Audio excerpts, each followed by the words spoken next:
Assalamualaikum warahmatullahi wabarakatuh. Hello, sir and friends. We are from Group 3. We will present the video presentation related to the material about planning and control of value-added tax or PPN, and also for the sales tax on luxury goods, or we know as the PPNBM. So before we jump to the material, I want to introduce the team members of the Group 3. That will consist of me, Pusja Fagisani, Vinay Saidirinda Berlin, Ika Octaviani, and also we can it consists with the establishment of the company during the implementation of business activities and also for the open dissolution of the company. So for the next material, for the first material will be present by Ika Kufeni. So Ika, the time is yours. Okay, thank you, Putri. Okay, the first material is about the establishment of the company. So, before we establish a business, we need to consider about related regulation related to the VAT. The first is the time for reporting business activities to be confirmed as a taxable entrepreneur or TKP. So we need to consider the Article 9, Paragraph 8, letter A of the VAT law stipulated that input tax cannot be credited for taxable goods or taxable services before the entrepreneur is confirmed as a taxable entrepreneur. And the second is Article 13, Paragraph 1, letter A of the KUP law states that taxable entrepreneurs can be given an underpayment tax assessment letter by position within 5 years after the tax is paid the tax period. And Article 12, Paragraph 2 and 2B of the KUP states that the underpayment amount is added with the administrative sanctions in the form of interest at the interest rate per month determined by the Minister of Finance, which is calculated based on the reference interest rate or suku bunga acuan plus 15% and divided by 12, which applies on the date of commencement of the calculation of sanctions, and it is imposed for a maximum of 24 months. And the second is about the location of the tax office or KPP chosen to be reported as the place of assessment of PKP in the event that the company has one or more branches. So based on the government regulation or PP number 44 year 2022, Article 2022, Paragraph 1 states that input tax paid for the acquisition of taxable goods or taxable services must be credited with output that at the place where the taxable entrepreneur is confirmed or administered by the Office of the Directorate General of Taxes as a taxable entrepreneur.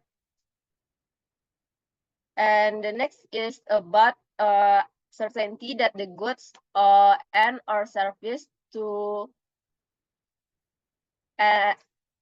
taxable service that are subject to VAT or are not subject to VAT or include taxable goods and taxable services whose delivery is exempt from VAT. So you can see the figure in this slide, the hierarchy of the PPN. So about there are two barang dan jasa. They are divided into barang dan jasa yang tidak dikenai PPN and barang dan jasa yang kena PPN, kena pajak atau tax object. So there are several considerations as you can see in this slide.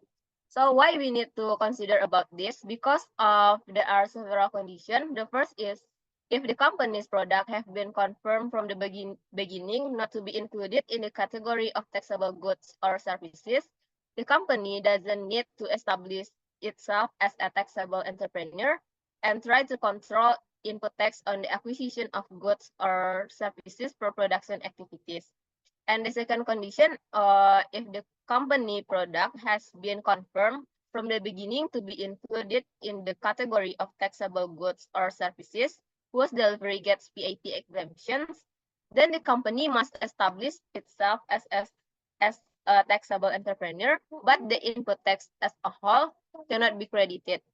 This may affect the determination of selling price because input tax related to production activities become part of the cost of goods sold. And the last condition is if from the beginning of business activities, the company is then doubt whether its product are taxable goods or services that subject to VAT or are not subject to VAT or are categorized as taxable goods or services whose delivery is exempt from VAT. The solution is that the company can request confirmation from Director General of Taxes to have legal certainty over the product produced.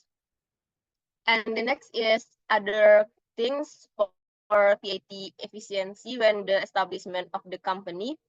So the first is centralizing the place of VAT and or sales tax on luxury good or PPNBM reporting. So if the taxable entrepreneur has several locations or branches or domiciles for the delivery of taxable goods or services, the taxable person for VAT purposes can apply to choose one or more places as a reporting place. And the benefits of this are the first is facilitate taxable entrepreneur to fulfill administrative obligation from the issuance of tax invoices to the reporting of the periodic VAT and or PPNBM returns due to centralized coordination. And the second is administrative costs are more efficient because it is not done in all branches. And the third is minimize error, both in the calculation of and filling of tax invoices and the reporting of SPT masa PPN or PPNBM. And the last one is facilitate coordination with accounting and financial reporting department for easier equalizations and control. The next is the limitation that only input tax on capital goods can be credited before the company start the productions. This limitation regulated in Article 9, Paragraph 21 and Paragraph 8, letter J of the VAT law. So it's need to so the planning is needed regarding when is the right time to start production or in taxation, when to start doing activities of delivery of taxable goods or services, or export of taxable goods or services. And the longer the time to start production will increase the tax burden because of the amount of input tax that cannot be credited. And if the company needs a long time to produce, then the solution can be produced on a small scale so that the condition for the start of production can be met and input tax can be credited. So the next material will be explained by Iput. Okay, thank you, Ika. So for the next material is also conclude with the previous material that Ika explained before. So we next to the consideration of whether or not to request a refund for excess input tax on the acquisition of capital goods before the start operation. So we know the VAT law allows PKP atau or perusahaan kena pajak to request a return or restitution of excess input tax on credited capital goods. Also included in the Article 9, Paragraph 4B, letter FLT law, without waiting for the end of the year. Consideration for restitution must be considered carefully due to the following. The first situation is request for restitution will be followed up with a tax audit. So for this situation, before the Director General of Tax issues a tax assessment that determines the amount of excess or underpayment of tax due to a request for restitution, the Director General of Tax will conduct a tax audit. In this regard, of course, the risk of tax audit findings or correction that will actually increase the company tax risk must be considered. And consideration for a VAT refund can be taken if the PKP is sure that the condition is auditable. The second condition is the Director General of Taxes will issue a tax assessment no later than 12 months after the request for the restitution is submitted. So, if the PKP takes into account that before the 12-month deadline, the company will already be producing and will result in the underpayment of VAT, then it will be the best to cancel consideration of making a refund. And for the third situation is consideration of the possibility of production failure after PKP received restitution. So, if the PKP has received a refund of excess input tax, but the PKP is deemed to have failed to produce products, Then in addition to the PKP having to return the restitution it has received. And also it will also be subject to administrative sanction under Article 14, Paragraph 5 of KUP in the form of interest of 2% per month. And the amount of tax refund is calculated from the date of issuance of the tax overpayment refund. And for the last condition is consideration of cash flow needs. So the main reason for considering restitution is usually due to the need for cash flow. But the reason for the need for the cash flow must be traded off with the three considerations stated in the third condition before. Next. Okay, for the next situation is utilize VAT exemption facilities for the acquisition or import of capital goods based on PP number 12 of 2001, which has been most recently amended by PP number 31 of 2007. Capital goods in the form of machinery and factory equipment, both installed and detached, excluding spare part and included in the certain types of strategic PKP, was import and delivery are subject to the VAT exemption. To save the cash flow, PKP can apply for a certificate of exemption from VAT collection for the acquisition or import of capital goods in the form of machinery and factory equipment. And for the next situation is choose a certain type of vehicle. In Article 9, Paragraph 8, letter of the VAT law states the input tax credit cannot be applied to expenses for the acquisition and maintenance of motorized vehicles in the form of sedans and station wagons, unless they are merchandise or leased goods.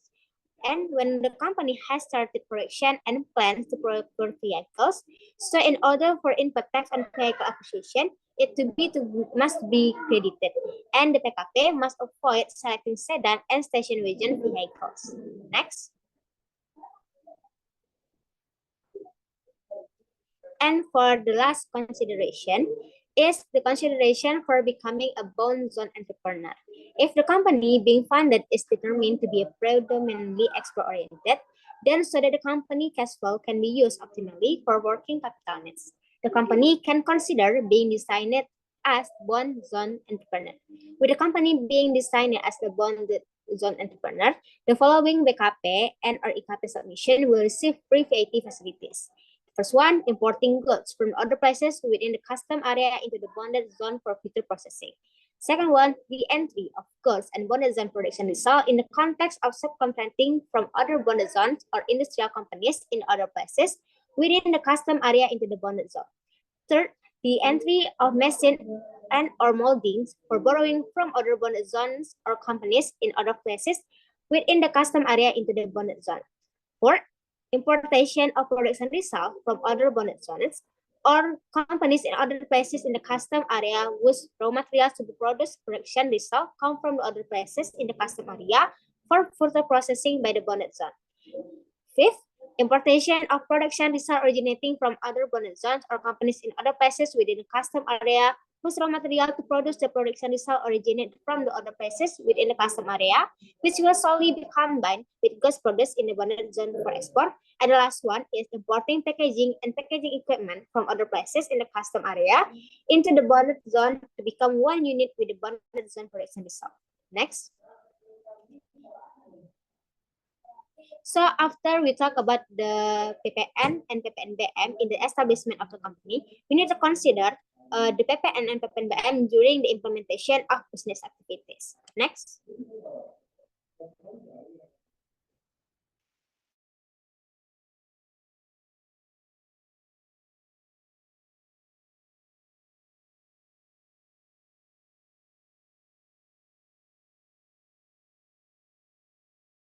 So we need to control over output taxation have been fulfilled and nothing has been overlooked. And failure to collect VAT on a VAT object will be detrimental to the company because if an inspection or verification or appeal is carried out other than that, the VAT that should be owed will be charged. And the administrative sanction will also be imposed. At least the administrative sanction of Article 13, Paragraph 2 of the KUP is 2% per month. Maximum sanction for the 24 months, and a fine of Article 14, Paragraph 4 of the KUP is 2% of the VAT imposition base. And even though VAT is not a tax that is burden of the company, but is the burden of the party who collects it, which ultimately leads to the final consumer. Failure to collect VAT on a VAT object will, in addition to being subject to administrative sanction, and the principal VAT will also be charged to the PKP concerned, and of course, it just become a burden for the PKP. Next.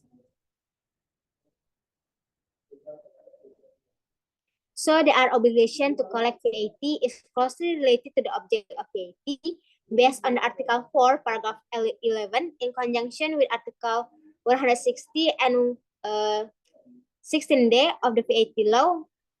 And the object of VAT are, the first one is submission of PKP and JKP includes the delivery of taxable goods within the customs area carried out by the entrepreneurs, export of tangible taxable goods by the taxable entrepreneurs, export of intangible taxable goods by the taxable entrepreneurs, export of taxable services by taxable entrepreneurs, delivery of taxable services within the custom area carried out by the entrepreneurs. And the next one is BKP and JKP acquisition include, the first one is import of taxable goods, utilization of intangible taxable goods from the outside the custom area within the custom area, and the last one is utilization of taxable services from outside the custom area within the customs area. And the one is Article 16C of the VAT law. As value-added tax is imposed on self-building activities carried out in the course of business or work activities by individual or entities whose results are used by themselves or used by other party, the limit and procedure for which are regulated by the degree of the Minister of Finance. And the last one, Article 16D of the VAT law. Value-added tax is imposed on the delivery of taxable goods in the form of assets, which according to their original purpose are not for sale and purchased by taxable entrepreneurs, except for the delivery of assets for which input tax cannot be credited as intended in Article 9, paragraph 8, letter B and C. Next. So we know there are three that not related to output tax or even related to input tax, which are the import of taxable goods, utilization of intangible taxable goods from outside the custom area within the custom area, and the last one is utilization of taxable services from outside the custom area within the custom area. But however, PIB and import VAT must be paid by the PKP making the import, and as well as VAT on the use of intangible taxable goods and or taxable services from outside of the custom area with the custom area. Is it the obligation of the FKP or PKP that pay for the intangible taxable goods and taxable services to remit the VAT to the state treasury? And based on Article 1A of the VAT law, free gift and personal use are included in the definition of deliveries that are payable to VAT. So what is meant by own use? Own use is used for the benefit of the PKP concern, management, employee staff, both self-produced and non-owned produced goods. And what is meant by the free gift? So free gift are the gift given without payment for either self-produced or non-self-produced goods, such as giving sample of cloth for promotion to relative buyers. Next. So for the Article 5 and the government regulation for the PP number 1 of 2012 is that follow. The first one, sub-use of taxable goods and or taxable service constitute delivery of taxable goods and or taxable services for which value-added tax or value-added tax and sales tax on luxury goods are payable. And own use of taxable goods and or taxable services as intended in paragraph 1 include personal use for productive goals or consumptive purposes. Own use of taxable goods and or taxable services for productive purposes is not subject to collection of value-added tax or value-added tax and sales tax on luxury goods, except for personal use, which is used to make deliveries which not payable value-added tax or get the facility of being exempt from the imposition of value-added tax. And the last one, value-added tax paid for the acquisition of taxable goods and or taxable services for the personal use of taxable goods and taxable services can be credited in accordance with the provision of laws and regulation in the field of taxation. So there are own use of taxable goods and services for productive purposes and also for the consumptive purposes. So the means of own use of taxable goods and or taxable services for productive purposes is the use of taxable goods and or taxable services which are actually used for the subsequent production activity or for activities that have a direct relationship with the business activities of the entrepreneur concerned, which include production, distribution, marketing, and management activities. But for the own use of taxable goods and or taxable services for product purposes, is the use of taxable goods and or taxable services that are not related to subsequent production activities or for activities that do not have the direct relationship with the entrepreneur's business activities concerned, which includes the production, distribution, marketing, and management activities. So for the next material, we will explain by Vanessa. Okay, for the next, we come up to the example of personal use of taxable goods or taxable services. So for the first one, such as on use of taxable goods or taxable services for consumptive purposes. So here, such as soft drink manufacturers that use their products for consumption by employees or guests, and shoes manufacturer as a part of a promotion. They bought hats with the factory shoes brand logo and distributed some to its employees. And then cellular telecommunication companies that provide the free cellular telephone facilities to their directors. And then the second one, use of taxable goods or taxable services for productive purposes that are clearly used for activities that have a direct relationship with the business activities. And the entrepreneur so concerned about first, truck manufacturers use the trucks they produce for business activities, transporting spare parts, and then palm oil manufacturers use their waste in the form of palm kernel cells as buffers in the factory environment, and then telecommunication companies that use their telephone lines for companies' operational activities in communicating with their business partners. Next, for number 3, use of taxable goods or taxable services for productive purposes, which are clearly used for further production activities. For the first, palm oil manufacturers that use wax in form of skin from palm kernel as boiler burning material in the manufacturing processes, and then plywood manufacturers that use their products in the form of plywood to wrap plywood that will be marketed so that it's not be damaged, and then telecommunication companies that use their telephone lines to provide internet provider services to their customer. So here, what the PKP must pay attention to is the company's expenditure in form of free gifts and its own consumptive use, both in the context of promotional costs and providing goods and services, because both of these supplies are already VAT object for which VAT must be collected. And then another thing that must be paid attention to is ensuring that there is other income which is the object of VAT. So next. Then the explanation of Article 4, Paragraph 1 of the VAT law, among other things, stated that the delivery of goods subject to tax must meet the following requirements. For the first requirement, tangible goods delivered are taxable goods, and then the intangible goods delivered are intangible taxable goods. And then delivery is carried out within the customs area, and the delivery is carried out in the context of business or work activities. So if there is other income outside of the business but obtained by the company which is still related to its business activity, then this income qualifies as a VAT object. Next.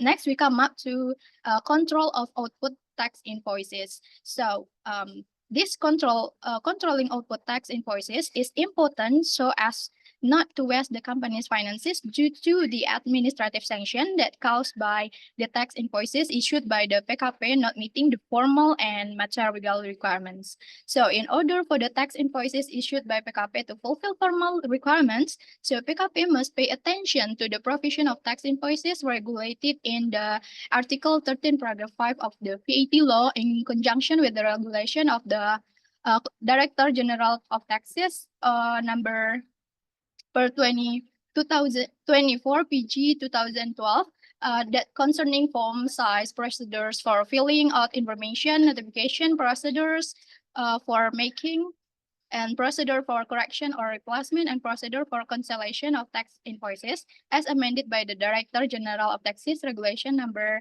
8 PG 2013. So regarding the timing of issuing tax invoices, things that PKP must pay attention to are the first, tax invoices for sales that are made too quickly compared to the payment of sales invoices.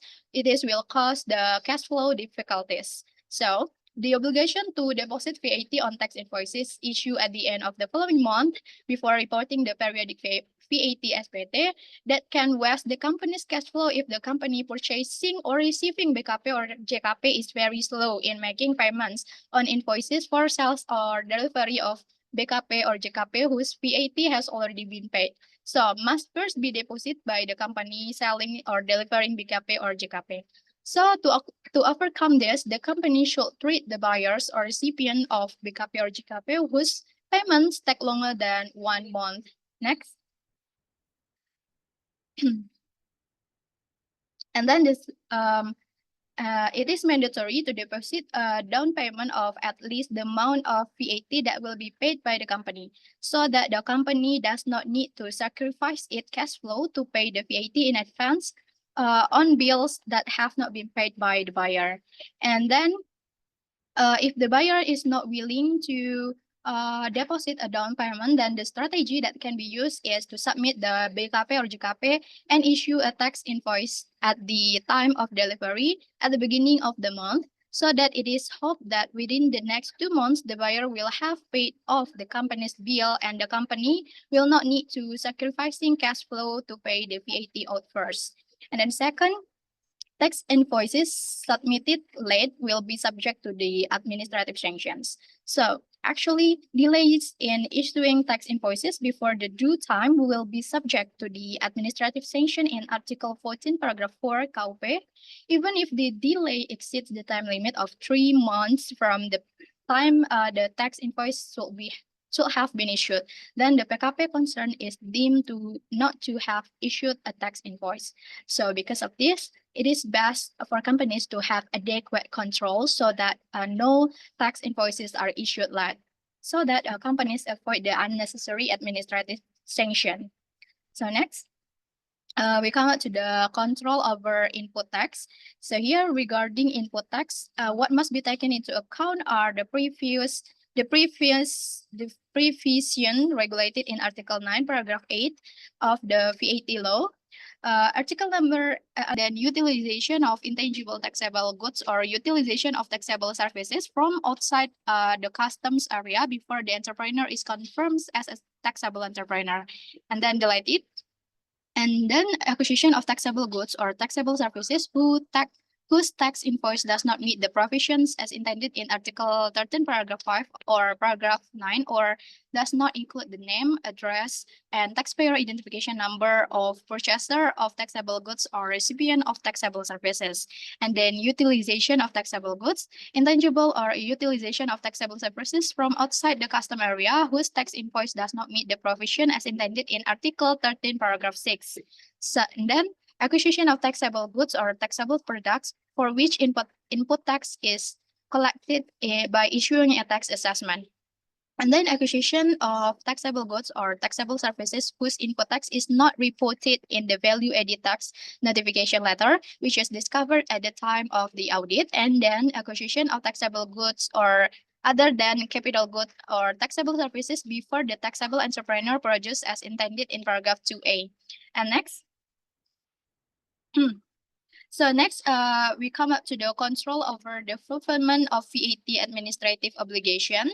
So based on Article 14, Paragraph 4, in conjunction with Article 14, Paragraph 1, letter F of the KUP laws regulates that taxable entrepreneurs delay in reporting a tax invoice that does not comply with the tax invoice issuance period will be subject to the STP administrative sanction in the form of a fine of 2% of the VAT tax base.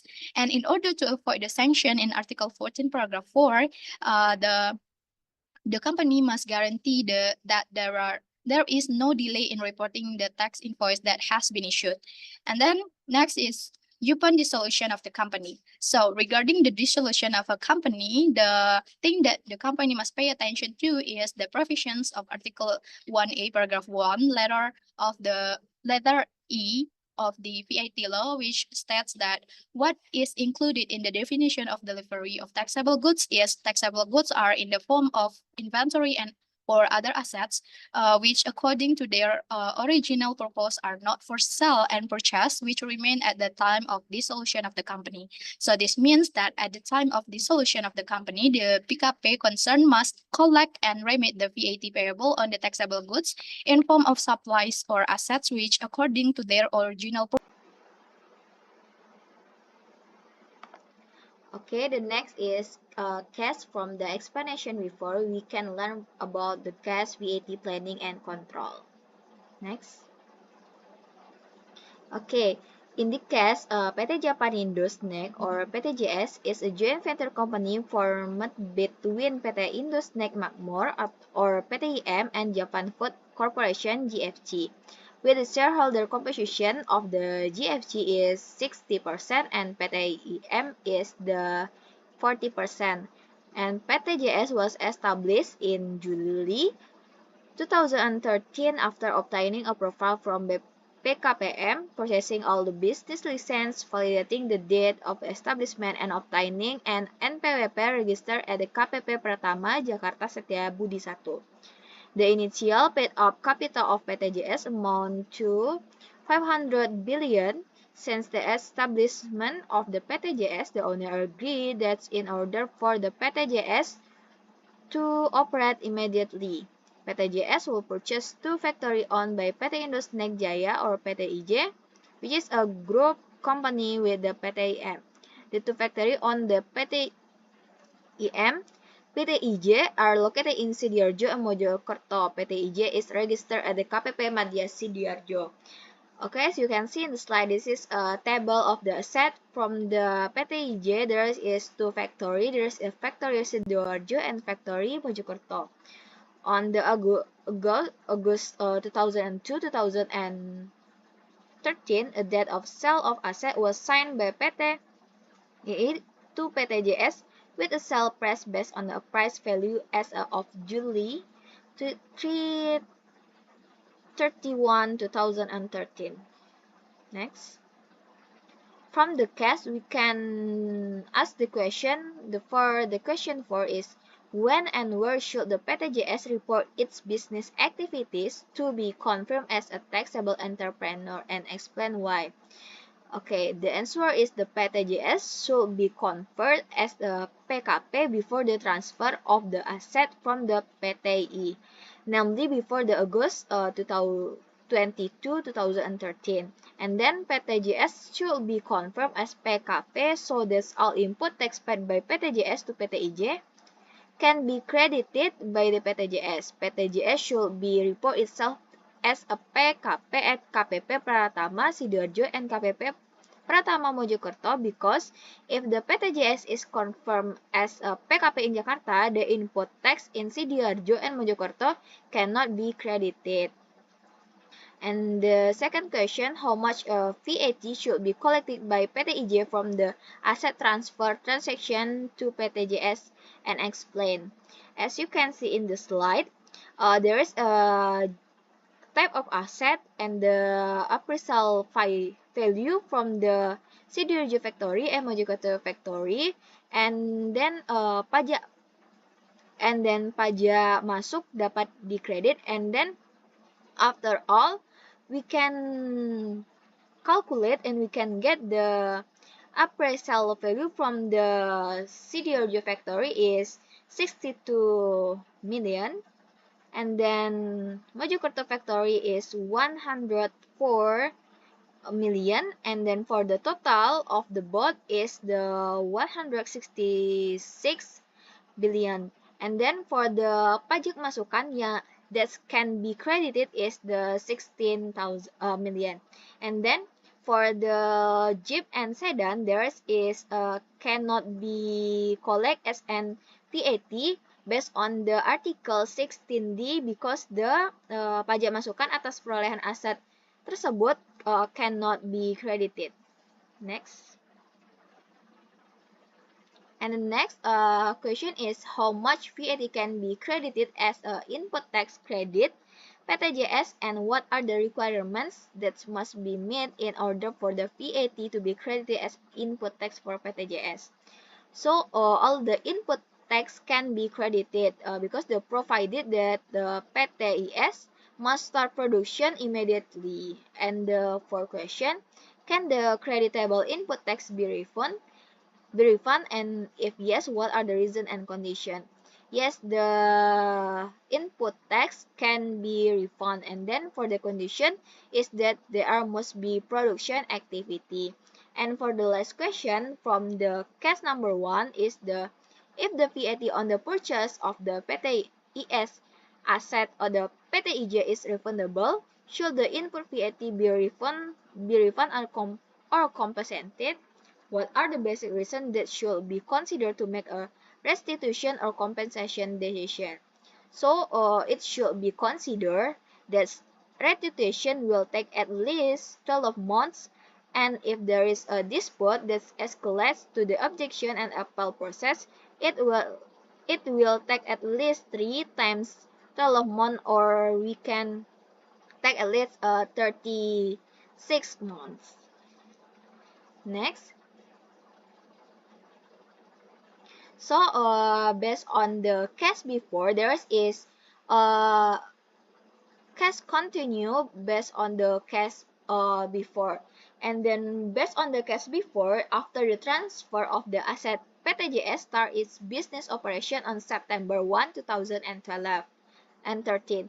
During September to December 2013, the following transaction occurred by September, October, November, and December. For the September, they purchase raw material and machinery required for production activity by import, with the import value respectively for raw material is the 25 million, for machinery to 12 million. And then for the purchase raw material is in the domestic world is 30 billion, and purchase a subdivision for the board of director worth is 3 million. And then there is also held the gathering and press meeting, purchase the accessory for gift at the gathering value is 1,250,000, and then for the paid rent of the office building is 10 million, and then net sale to a point distributor worth is 80 billion. And then for the October, they also purchased the raw material import with the import value is 30 billion, and purchase raw material is 20 billion. And then for they also pay royalty to the GFG for the Japan for use the GFG brands with the 10 billion, and then provide the free product sample to distributor and several well-known company worth is 2 billion 5,000. And then making sales for the distributor is 90 billion.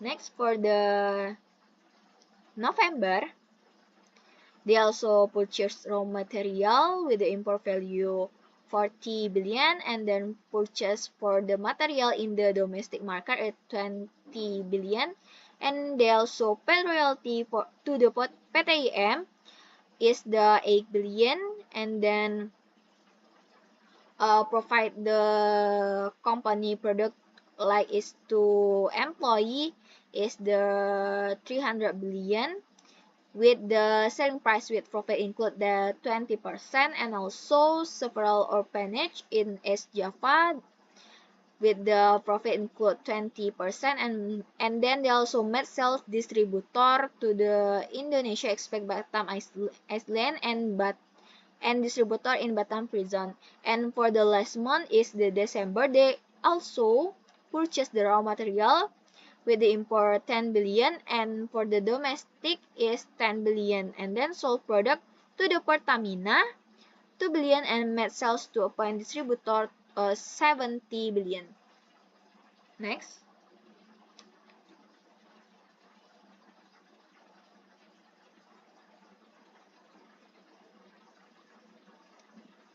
Okay, for the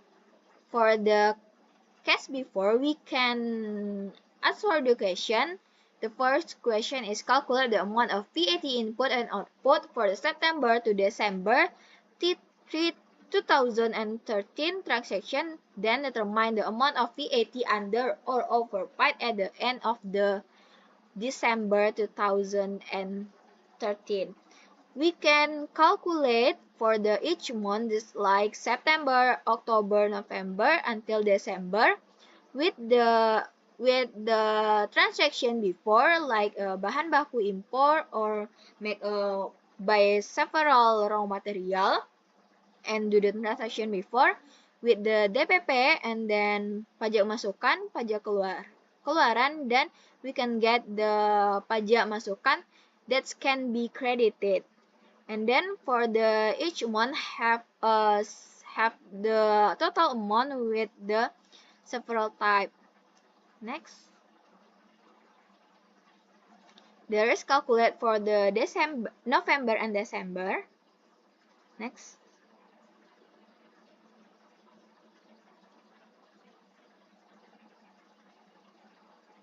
For the for the calculate in the VAT in the December 2013, there is each month from the Agustus until December. For the Agustus, there have a pajak masukan that can be credited is 16 billion, and then for December have a pajak keluaran 8 billion. For the pajak masukan that can be credited is the 7, and then after we calculate all the month each month, we can calculate pajak keluaran, we minus pajak masukan, and we can get 1 billion 20,000. It can be underpaid or kurang bayar. That's its total amount of the kurang bayar. Next. And then for second question is, what should PTJS do to save its cash flow, at least the saving from the VAT exemption? To save the cash flow, PTJS can apply for a certificate of exemption from the VAT collection on both the acquisition and import of the capital goods in the farm machinery and factory equipment. And third question, how is VAT treated on the sale to distributor in Batam Island prison? What should the PTJS pay attention to in order not to be penalized from the sale transaction to distributor in Batam Island prison? So the delivery of the tangible taxable goods to prison of the Batam Island should be exempt from the VAT collection.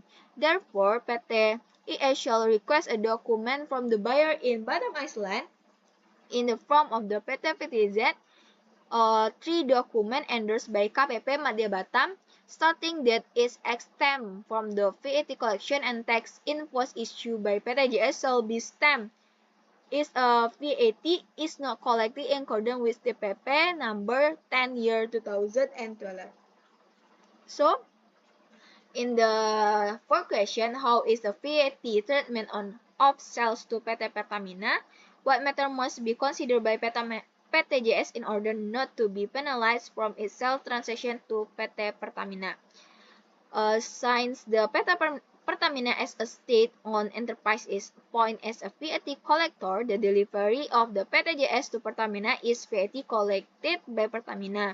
Therefore, the tax invoice is made by PTJS at the time of billing and report when the Pertamina settles the bills. Next. The next question is if in 2014 PTJS plan to purchase 10 vehicles for the use of the top manager of PTJS, what should be considered in relation to tax saving on VAT? According to Article 9, Paragraph 8 of the VAT law, it is stated that VAT on the acquisition of vehicles, including maintenance costs for sedan station and station wagon, the type of vehicle. For the last question, provide suggestions so that PTJS can save VAT cash flow, maximize input tax crediting, and avoid sanction in the field of the VAT. So in order to save cash flow, PTJS can apply for a certificate of the exemption for VAT collection either on the acquisition or import of capital goods in the form of machinery and factory equipment. PTJS must be able to control input tax so as to maximize cash flow management, where input tax should be credited, can be credited correctly from the avoiding material and formal defect so as to avoid administrative sanction. For the request for centralization of VAT at its head office in Jakarta so that all input tax in Jakarta can be credited as the input tax. So that's all about the question from the case 2 and continue case from the case 1 before. So maybe is the last question is the last presentation. If you have question, you can ask the question to the group. Thank you. Assalamualaikum warahmatullahi wabarakatuh.